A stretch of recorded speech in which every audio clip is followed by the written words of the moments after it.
Hey guys, Assassin here today, and I'll be showing you how to complete Mission 8 in the Gone Dark metagame called Hunting a Monster for Splinter Cell Blacklist.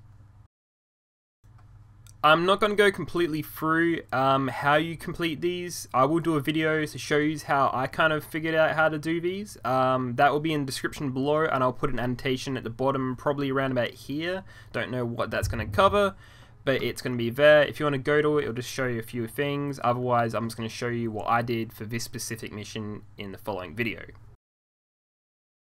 First of all, to open up one of these Gone Dark missions, you'll need to head in and load up the SMI. Once you're there, you'll head over to the Americas and you'll see a little yellow icon. This here is for the Gone Dark metagame missions, and once you click that, it will load up roughly 1 to 15 different missions, and you'll be able to tell which one it is by the name of the mission, which will be under the state and country, or the report ID. So for me, this one here is 8, and it will say report ID 8.1 for the first one, which is in Columbia, Missouri, and it's called Hunting a Monster.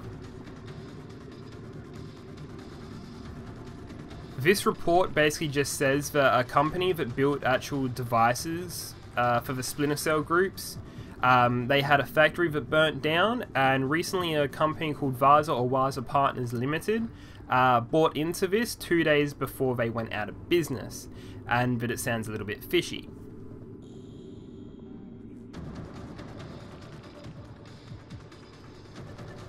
Through my research, I was trying to work out what Vaza Partners was meant to be. I'm basically shortening it down. I just looked into Vaza, and what Vaza is, it was actually a warship built in Sweden, which was also called Vaza, and it was done in Stockholm. So there was my two key factors. I had the country and I had a state, so I went to the next one, and sure enough, I found it in Stockholm, Sweden, obviously.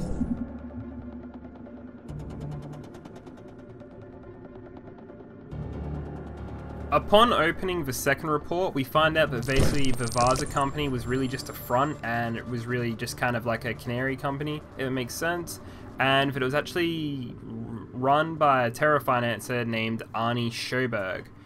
And it says that he had roughly 9 homes. At that point I was kind of getting a little and then it basically said that in one of the videos that someone put up from a party he had, there was a Monty band in the background playing.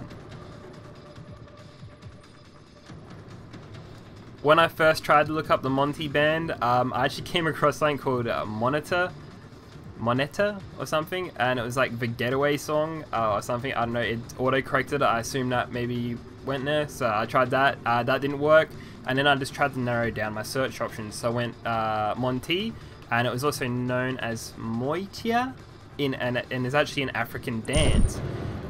So obviously at that point I'm just like, fuck it, I don't know where anything is really in Africa, and obviously I would just scan around Africa and I'll try and find the next one, and sure enough I do.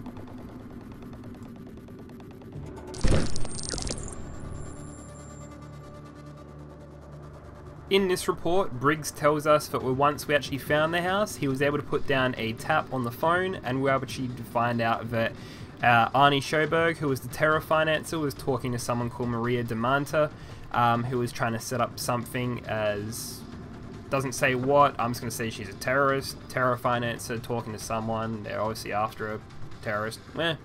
Sound American. Walls.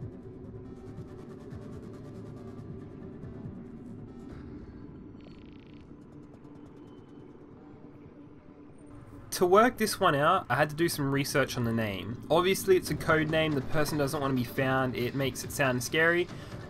So it didn't look English in nature, so I did a translate on it, and I found out that Maria Damanta is actually Portuguese. And what that actually translates to in English is actually Maria Played. And the Maria Damanta was actually a mythical being in folklore, and what it was basically like a woman that ate children and was like a demon-y kind of thing. But you can Google search that. It's not really why you're here, but it's just a little bit of a fun fact while I was doing some research on this. So obviously Portuguese. Where do they speak Portuguese? Portugal?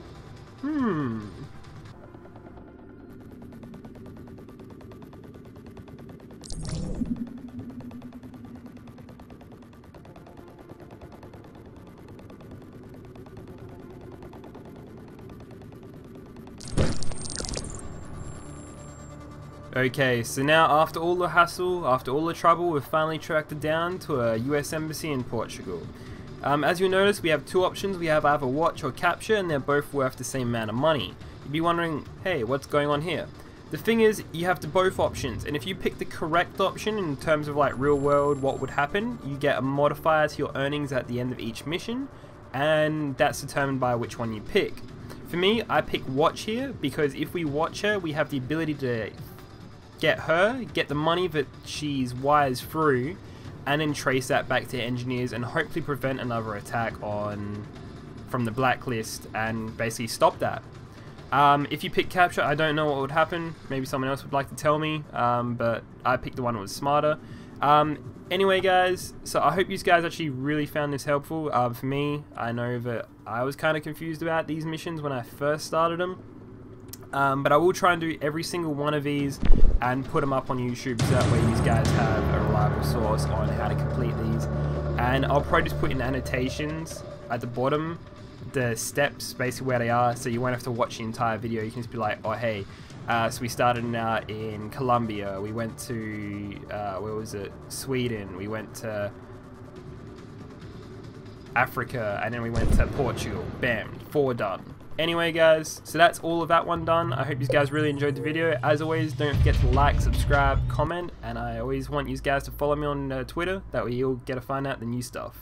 Anyway, cheers, see ya.